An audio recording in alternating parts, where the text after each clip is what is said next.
Welcome to the Golden Hour, a podcast about aging, dignity, and the people who refuse to let either be forgotten. I'm Liz Keller, case manager, licensed realtor, everyday mom and wife, and a lifelong advocate for seniors. Here, we'll share stories that matter, bust myths, and open up honest conversation about what aging with dignity really looks like. Because our seniors deserve better, because here, no senior is left behind. Welcome back, everyone. Today's conversation is one we've been wanting to have for a while because it's the heart of why Golden Concierge exists. This work is emotional. It's layered. It involves families who are overwhelmed, systems that are confusing, and decisions that are incredibly personal. And when emotions run high, it's easy for assumptions, misunderstandings, and even misjudgments to happen between families, providers, communities, and yes, sometimes between the professionals. So today we want to talk about what real advocacy looks like. Not the polished brochure version, the human version. Families don't need us to take control. They need us to stand with them. Advocacy isn't about coming in and telling people what to do. It's not about pushing an agenda or thinking we know better than everyone else. Advocacy is about listening, hearing the fear under the surface, hearing the grief and letting go of independence, hearing the complexity of family dynamics. It's standing with people, not over them. And sometimes what a senior wants doesn't match the professionals or family's members' wants. But the truth is, they've lived an entire life before we stepped in. They've earned the right to still have a voice in their own story. There's a term in our field called dignity of risk. It means that seniors, like all adults, have the right to make decisions that others may not agree with. Our role is not to remove risk from life. Our role is to help them make choices with clarity, with support, and with backup plans. So sometimes advocacy looks like saying, okay, let's try it your way. Our job is to support them while making plans B, C, or even D, not to remove their agency. And if it doesn't work, we'll be right here to adjust. Not, we told you so, but we're still with you. Sometimes when you advocate hard for someone, your passion can be misinterpreted. It can look intense, it can look direct, and that's because sometimes we're in crisis moments. We're trying to prevent hospitalizations, prevent wombs from worsening, prevent someone from being unsafe at home. Our urgency comes from care, not control. And we always welcome collaboration, always. We don't want to replace anyone. We want to work with the care teams, not around them. There's no competition in senior care. There's only collaboration or harm. When we communicate well, seniors benefit. When we gatekeep or compare or hold territory, seniors suffer. And that's not who we are, and it's not who we ever want to be. All right, we have got someone very special that we need to officially introduce to our team. She's been a part of the work, but now she's officially part of our family. Jodi. This is Jodi. Now, okay, welcome. Thank you. Jodi, let's hear your why. Why do you want to be with us at Golden Concierge? So your interview with us was, I would say 3 months ago. Mm-hmm. You were still at your last job interviewing with us, and it was kind of a slow thing that was happening. But tell us your why on why you decided to come on with Golden Concierge.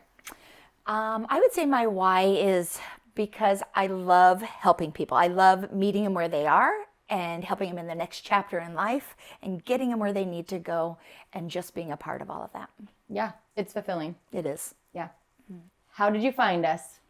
So I found you guys through Tasha. I have known Tasha for about 6 years. I worked with her at Pace, and then I also worked with her doing a little private senior living community.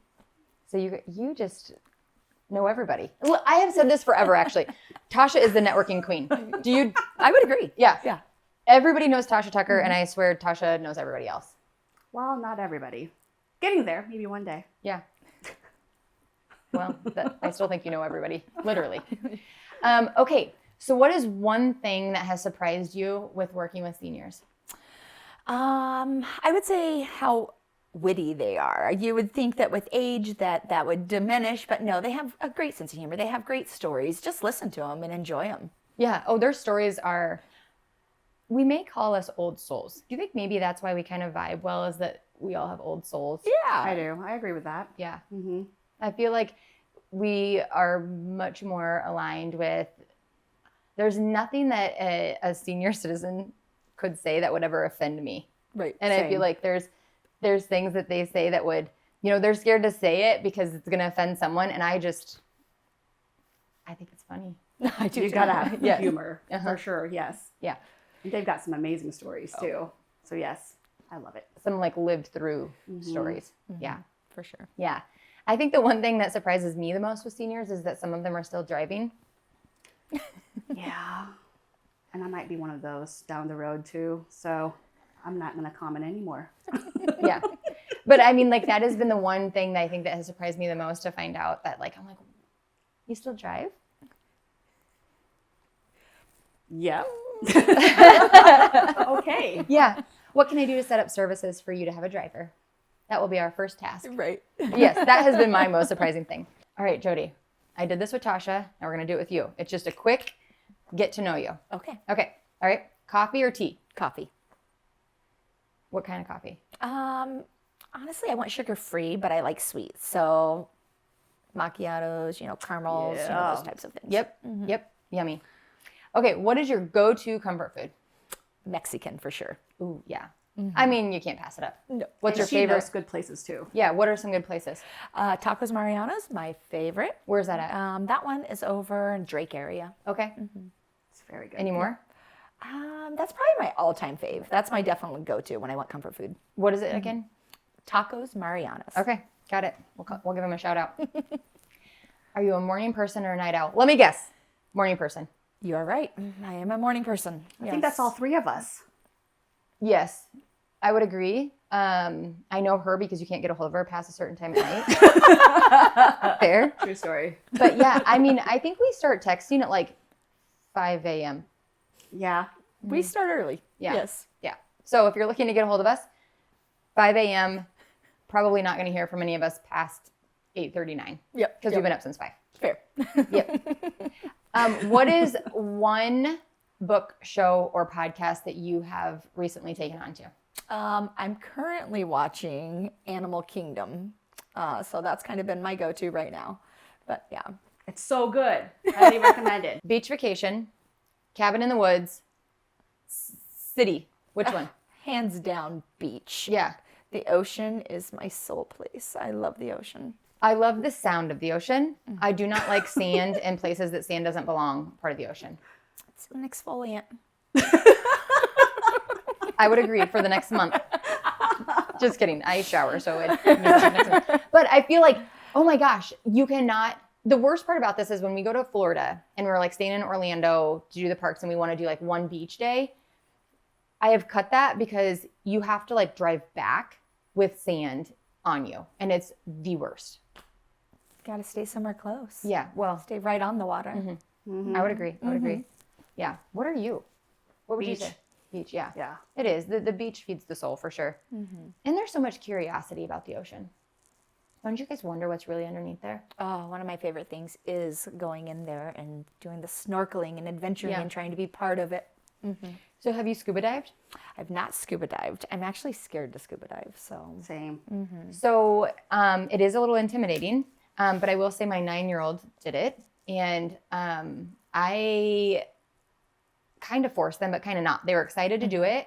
And we had done like the snuba, which means that's you're what I want to do. Yes. And Is that that's the one where you have that big thing? You go like. you're chained to it. So Oh, you're not going okay. anywhere, but you still have, like, you're going under and you still have the whole thing on your back. Oh. But you're like all chained to the same thing at the top of the ocean. So you're not, What if the chain breaks? it won't. Okay. Almost like an astronaut, but for the water. Yeah. Yeah.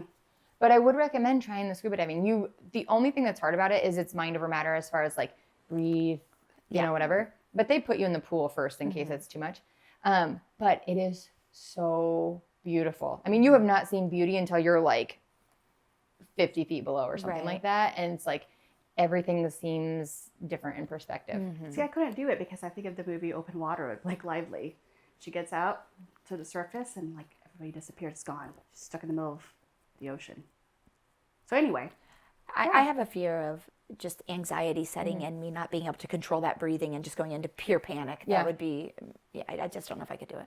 I'm usually a claustrophobic person, and so I can see that, and just having like the ability. But that's what I told my kids: is it's mind over matter. So if you start getting anxious, you have to like let your mind take over to make sure that you're breathing.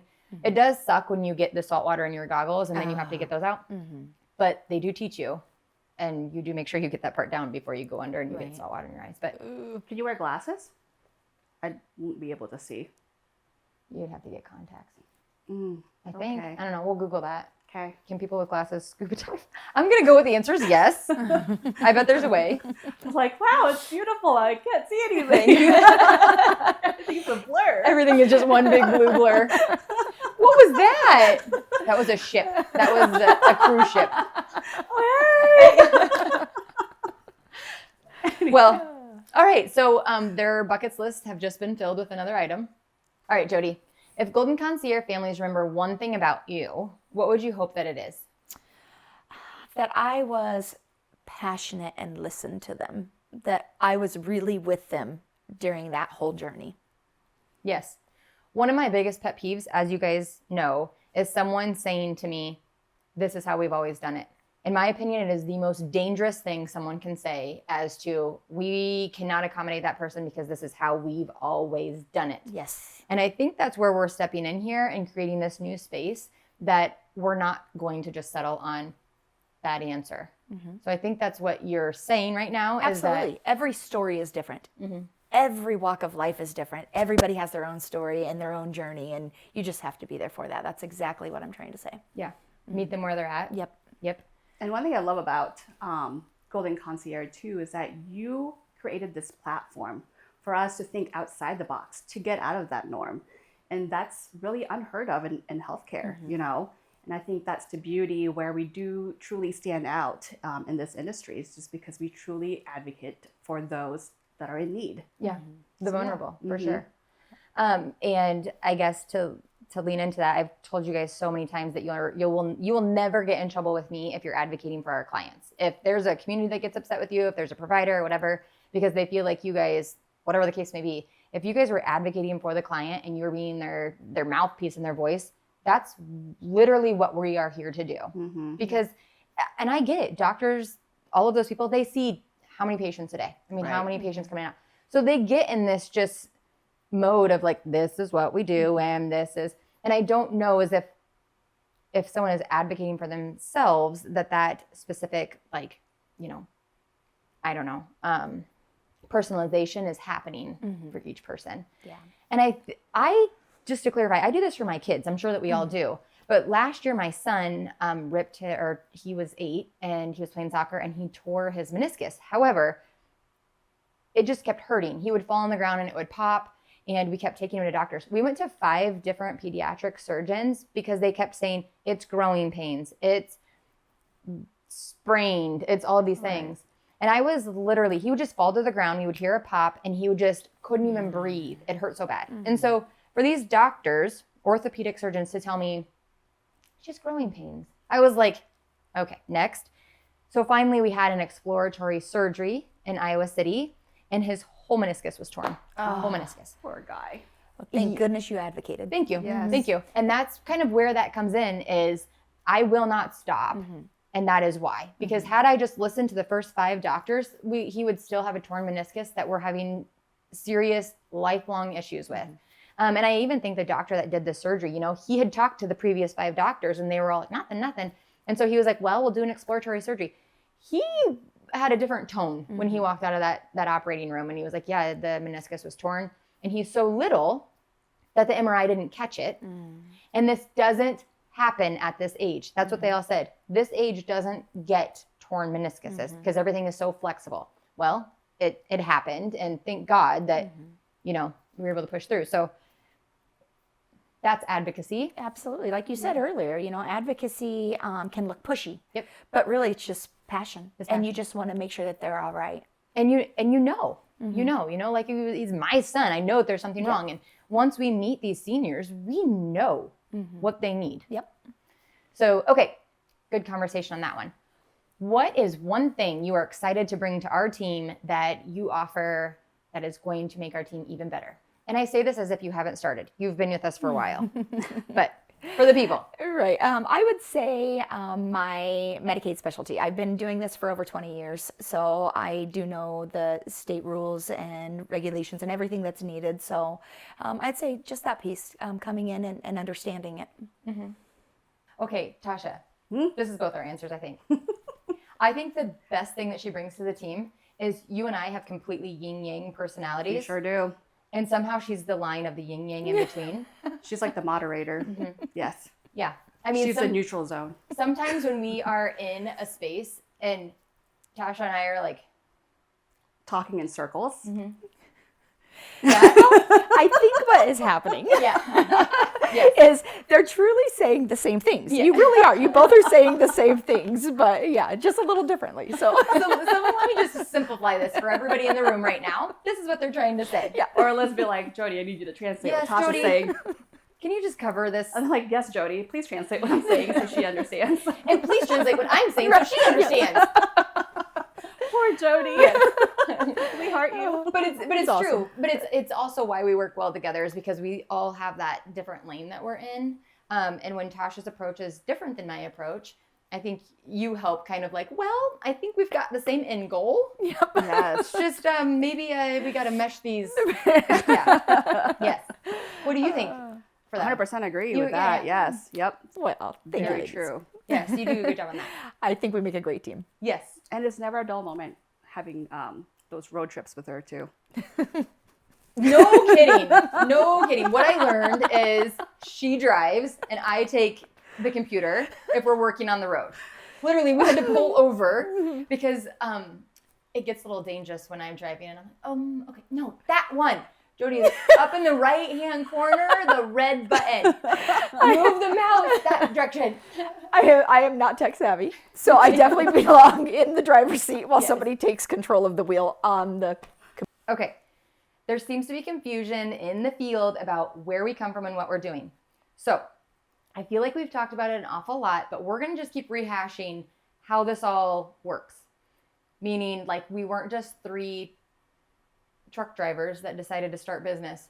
Nothing against truck drivers. I'm just saying someone that's completely out of the business that just, right. We're going to do this. That's not really what happened here. So we're going to start with you. Okay. And we're going to go way back to where your work history began and then how we've evolved. Does that sound good? Sure. All right. So go way back. We're going to go back about 22 years then. All right. So I started with Mercy Hospital. I worked there as an advocate. I worked the whole hospital, and so that was all the way from CCU up on the 9th floor all the way down to ICU up on the main level. And I helped families that came in with loved ones that went through something traumatic, whether it be a stroke or a car accident or whatever it might have been. Something changed their lives.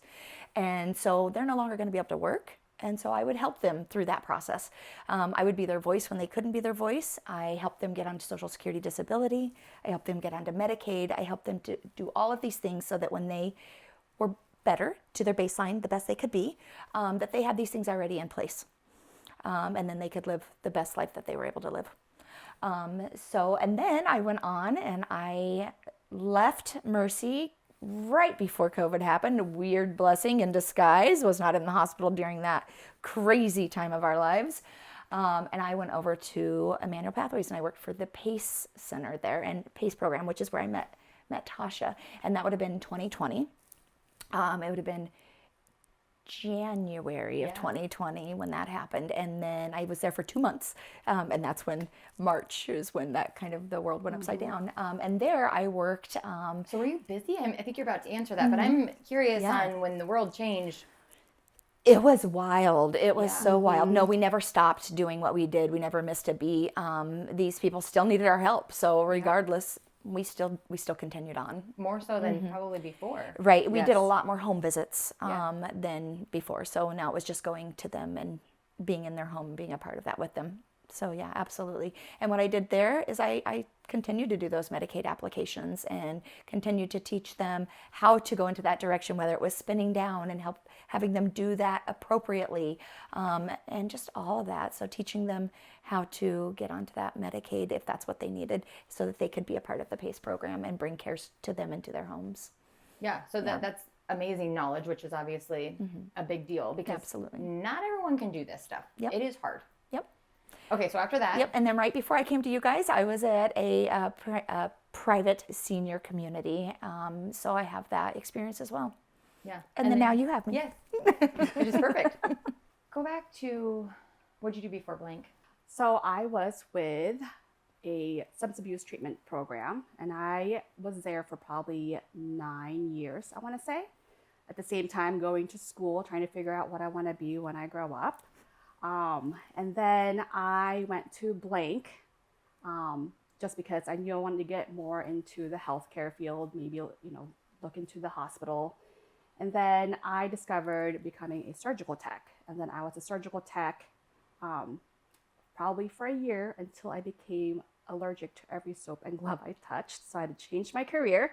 So I went back to the substance abuse treatment program until somebody recruited me to join when Medicaid was privatized during that time, one of the MCOs. And then I was with them for at least a year until the company left the state. So then I was recruited to Emmanuel Pathways. And then I was with them for about 7 years. So while I was with Emmanuel Pathways, I handled the enrollment. I helped them with the Medicaid application. And then I became the community outreach where I built a network, really, getting to know the different home care providers available, the different resources, just because when somebody would reach out to me, they want help. And then from being on the other side, rather than getting transferred multiple times, I made it a goal of mine to know as much resources out there so I can share that knowledge with the people that's calling, asking for help because they are overwhelmed. So I did a lot of outreach, getting to know the different providers in the 9 counties. And then I also learned the different health systems, the back end of the business world in the healthcare field. So understanding their process, when somebody gets admitted to a long-term care facility, the process and how that works, the referrals and all that. So I had a great understanding, which then brings me to this role, what I'm doing now, just because I'm able to easily navigate, knowing the fact that background helped me ask the questions, talk to the different individual liaisons of different communities and get to know them and then try to make that transition as smooth as possible. So after Emmanuel Pathways, I went into a senior living community. Did that for about a year, and then that's when I reconnected with you. And then you proposed this Golden Concierge. It was very appealing, the fact that it fits my bucket in regards to utilizing my skills and knowledge and then putting it all in one. So yeah, so here I am. Here you are. Here I am. Yes. So I guess we'll talk about mine too, because that's kind of the one Yes. that's up in question. So I go way back to when I was a senior in high school. I got my CNA license, or whatever you call it, and I worked in the long-term care, because the first 6 weeks you can work in like the long-term care space, and then I think the next like half of the class you graduate the hospital level. And so I was in just that space while I was in school, and then I worked at one assisted living and one long-term care. I stayed there for a while. I would say probably a couple of years. And then I came down here to Unity Point, and I started working as a CNA on Yonker 4, which in my opinion is the heaviest floor in the whole hospital because it's the rehab. Yep. So strokes, TBIs, anything that would make someone need to be able to do all therapies all day long, again, to get back to a new baseline.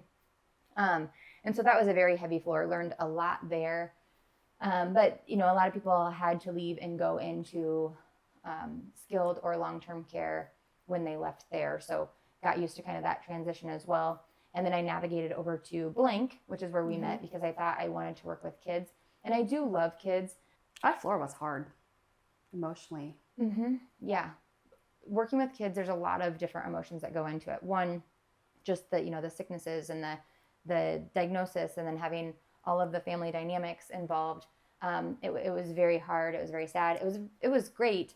But there was a lot of things I think that fell through the cracks that, we couldn't fix. And so then that was when I got my social work degree. And then I had moved on and I started working at Mercy as a social worker. And I thought that I wanted to go to law school. So I went to law school and I absolutely hated it. I thought law school was the worst place that I could have ever gone because I wanted to like change how things were worked. It was just like, wait, this doesn't make sense. But it was like, well, that's just how DHS does it. And I'm like, well, it doesn't make sense why DHS does it that way. So that's where I got in my head that I wanted to go to law school. And then I hated it so much because everything is so slow. And I move at a faster pace, as we all know. Yeah. Amen. Yes. The government is too slow for me. Everything about the process of the government is too slow. And so that's why I just thought this is not a good fit for me because it doesn't make sense to me why we have to wait 60 days for, you know, whatever the case may be. And so I was like, this is enough. This is not where my passion is at. So I stopped that immediately. I loved social work, but I moved into real estate, had a very, very, very successful, great career in real estate and still have. I still do real estate. However, over the last few years, organically, things have been coming to me that's just like it's a good fit for you in the senior space. So people that cannot go back home and they need help getting into a senior community. And that's kind of how it evolved slowly. It started, like I said, 3 years ago. And I just feel like it's a better fit for me to work in that space where people actually need someone to help them figure out that next step. And it was a learning curve. But that's where Golden Concierge didn't have a name on it, but it was happening. And then when it started happening more and more, that's when I decided to put a trade name on it, I guess if that's what you call it. And I went and got more credentials. I went and took all of the classes in the world. I went to estate classes, trust. I mean, I wanted to learn absolutely everything once I made this decision. So going back to what my history is for about 2005 to 2015-ish is when I was in the medical setting as far as the long-term care and the hospitals. And then 2016 to now has been real estate. But like I said, in the last 3 years has been both of those kind of combining together. Another question that has been lingering out there is we do have an investor list. And every time I go into a house that has a lot of deferred maintenance, which we've seen a lot, I mean, we have seen some really, really, really bad houses that people have no business living in, but they do. One of them was condemned after the lady moved out because there was so much mold on the ceiling and you could literally see through the bathroom floor because there was so much water damage that the subfloor was like, I did not want to walk on that floor. I don't know how the couple that lived there went in there. The hoarding, which is all full circle because the family, they don't have the time or the capacity or the energy to go into these houses. And now mom and dad can't go home. Who's going to take care of this house? Who's going to clean it out? That is so stressful for people to think about. And the expectation, you know, I mean, just all of it. There's no one that can come in and take care of that. And so that's when investors just come in and they say, pick through whatever you want. So that brings me to the investor list. So yes, we do have an investor list that people are interviewed to get on, specific investors. There are requirements to get on the list. That is, you must be local. You must be willing to work with the seniors. And because it is a very emotional transition, you have to be willing to clean it out for whatever garbage is left behind. So if there is a plane in the garage, which is a true story, someone left a plane, like a full plane in the garage, they're required to clean that out. A guy was a pilot. The plane had not moved in like 60 years and it looked like it hadn't moved in 60 years. And they were like, the family was like, so what do we do with the plane in the garage? And I'm like, well, we just sell it to an investor and they can figure all of the details out about that. So as far as our investor list, we do have that. It exists. And the best part about our investor list is we have multiple investors on them. So we take great detail in taking pictures of the houses. We can get appraisal reports, private appraisal reports. We can get inspections done. So everybody has the same fair knowledge of the house. And then we send it out to all of our investors that are on the list. They can do tours if they want to. Some do, some don't. And then everybody sends their offers in. So we have offers due by this time. So we're collecting as many offers as possible. If we send the house out to 20 investors and we get one offer back, that's pretty telling. If we send it out to 20 investors and we get 20 offers back, that's great because people know that it's underpriced and then all of a sudden we're in a multiple offer situation. So everything is very fair, documented, controlled under my real estate license. There is nothing on there that we would be doing to take advantage of the situation. As a matter of fact, we're doing everything possible to get them the most money possible by having it at a competitive space with having quite a few investors involved. I think this is actually great knowledge just because, one, you just confirmed how valuable Golden Concierge is, because we are truly a team of real estate with Medicaid background and senior placement, because we've all experienced it. But to have it all streamlined under one company, because everybody knows somebody, but then to have them communicate with each other is the difficult part. And then having a senior already emotional during this whole transition, having to try to remember a phone number, they can't remember who they talked to. But with Golden Concierge, it's one company, one phone number for them to connect, and then just keeping them in the loop, having that communication and reassuring them, we got you. We've got you. We got you. I mean, that's huge. I am thinking about all of our clients right now, and I think the holdup on all of them is they don't know where to start. Right. They have the house that's full. They don't know what to do with things. They literally just, like, we can't go because I have this and I don't know what to do with this. And yeah, I can have a realtor, any old realtor, come in and put a sign in my yard, but it takes a lot. What we do for them is a lot more than just putting signs in the yard, taking pictures. I mean, we are literally helping them go through their things, deciding what's important to them. What should we do with this? What should we do with that? I mean, can you guys list some of the things that we've done we have helped them order all new everything online, or whatever it is that they need to be able to make this as smooth as possible. And a part of it is just getting them into that next chapter so then we can take care of this stuff with the family. And that's another thing that we should talk about. We literally document everything. Yes. Everything is documented. We dictate things, we record, all of our phone conversations are recorded. And our people know that. Our clients know that. I mean, that's in our service agreement, that's on everything. We try to communicate with the family as much as possible by sending emails constantly. We are very much transparent, open communication. We talk with everybody about this is the best plan for the house. We could do plan B, which means we clear everything out and you guys bring people in to paint or whatever it is. But that's usually where the stopping point is families don't have the time to do that. Right. They don't have the time to come in and paint and change carpet and sell mom's art pieces throughout the house. They're just, they have their own families. Yep. Right. So it's overwhelming already, just even talking about it is overwhelming. Yeah. Right. And every situation is different. I don't think we've had the same situation for one client yet. I don't think we ever will. No. No, it's literally different for every single. And I'm thinking about our one client that we have that there's so many moving pieces and it's such a small thing as far as getting her accepted on the elderly waiver, plus when the money is coming from the buyer of her house, plus the move-in date, plus the telegenic assessment. There's a lot of moving parts, and people underestimate that too. It's not just completing a paperwork. I mean, anybody can do that. You're right. Yep.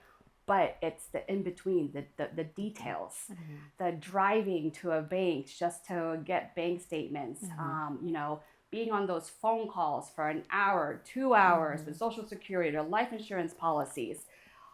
Who has time? I mean, you can ask any social worker who's already overwhelmed with caseloads to devote that much time in helping an individual with that whole process. Yes. And I want to also backtrack. I know a lot of realtors, but I've never met such passionate, compassionate, empathetic realtor like you. Oh, thanks. You truly go above and beyond. And, when somebody meets you and then they make some kind of judgment based on that introduction, they truly don't know you. I would agree with that. One of the home visits that we were at, one of the gals we're working with, was really struggling. I mean, it's a lot. It's a lot to take in, and everything that she knows is about to change, but she knows that it's for her own safety and her own well-being. And sometimes it can be powerful, and they start to cry and they start seeing, well, this is the life I was living, even though I know I can't be in that space anymore, and the reality sets in. And Liz is, on her knee next to her, holding her hand and listening to her. And she wasn't looking for answers. She just wanted someone to hear her. And Liz was that person. And that's really go above and beyond. I mean, like I've said, I'm a completely different person on both sides. And when I think about this late at night, on how I would explain that two separate personality thing, it's really actually easy to explain. Think about like how you are with your kids. You're very soft, you're warm, but think about when you have someone that's trying to like not listen to your kids or take advantage of your kids. You become a different person. You become protective. Yes. And then you're trying to advocate for what's needed to happen, you know? Absolutely. Yeah, so I don't want to like say that it's a mama bear role when it comes to our clients, because that would be not the situation, but it mimics what that looks like when it comes to our clients. We are very soft and warm and listen to everything, and we are their mouthpiece. So when we're going out in the world and we're advocating and talking to other professionals, just know that we are speaking for what they want to say. So they may not be saying it because they're worried. I mean, we have one client right now that said, I'm scared about going into this care meeting because I don't want them to retaliate on my wife. Right. And, you know, and kind of about that is he knows his wife. I mean, nobody knows his wife better than he does, other than her herself. And so he needed to be listened to. I mean, we know him a little bit and they know him less. So we need to listen. Yeah. And we, and that's exactly what we did. He told us what he wanted us to advocate for. And that's exactly what we did. And again, we go into these meetings together because the last thing we want is for someone to ever say that, you know, anything negative about what we are doing. And I don't think any of our clients would ever say anything negative. I mean, they literally praise us. They call us angels. They, oh my gosh, And I'm getting a Christmas card, by the way. we get so many, but I mean, we have a client that gives us gifts for our kids every time we leave the house. Here's another stuffed Sweetheart. animal. More, please. I love it. I love it. And I think that the fear is wait, I can still call you guys when this is over, right? And yes, please do. Call us, and we do check-ins, and we're making sure that everything is going well and you're adjusting well. And sometimes we're the only people that they can actually speak to. And so when we're going to these professionals and we're saying, hey, Mrs. Smith is feeling this way, this isn't us just coming out of nowhere. This is them afraid to tell you, and this is them telling us and us relaying the message. So yeah, I think that's where people are maybe a little bit confused in the professional space, but our clients know exactly what we're doing. They do. They, and I think that that's where the power in us is. I agree. Yeah. So another big thing on our team is we're hiring an accountant. We are very excited about that. The word has been put out. This is important to us because we do deal with a lot of funds, money, and what we're finding is a lot of people have their POA, their financial POA, or as like their neighbor. And they're like, well, I didn't have anybody else, or whatever the case may be, which is just kind of like a last resort. And that's what they say. I did that because I don't have anyone else. So we are very excited to be able to have an accountant coming on board to be able to be a payee, be that point of contact. That'll be great. Yes. A fiduciary. That's the word. Yes. Yeah, I can never pronounce it. Yeah. Okay. So that's what we have. We're hiring an accountant to become kind of a professional fiduciary for Golden Concierge, so we can take over those services if that's what people need. And even people that aren't our clients and the only thing they need is that fiduciary, we're going to be offering that and having that person. And that person has to have some experience. They have to be good with senior citizens. They have to be very accountable, trustworthy. Yeah, all of those things. So if you know anybody, yeah, send them our us. way. And we have pretty rigorous hiring process. So because it's kind of a big deal. Yes. Dealing with people's money. Yeah. It's a very important role. That is a much needed role. Yeah. Yeah. Oh, and one thing I should mention too is we all have a lot of insurance liability and all of that on each of us too, and the company. So if anyone is wondering that, yes, we are insurance like licensed, all of those things. And I am working through the process right now of becoming a case manager with DHS, like as a supplemental one. We are in this work because we care, because we believe in families and they deserve support, because seniors deserve dignity, because decisions deserve clarity, time, and compassion. And we believe in linking arms and not drawing lines. We don't match energy. We stay with mission. Thanks for being here. We're honored to do this work with you.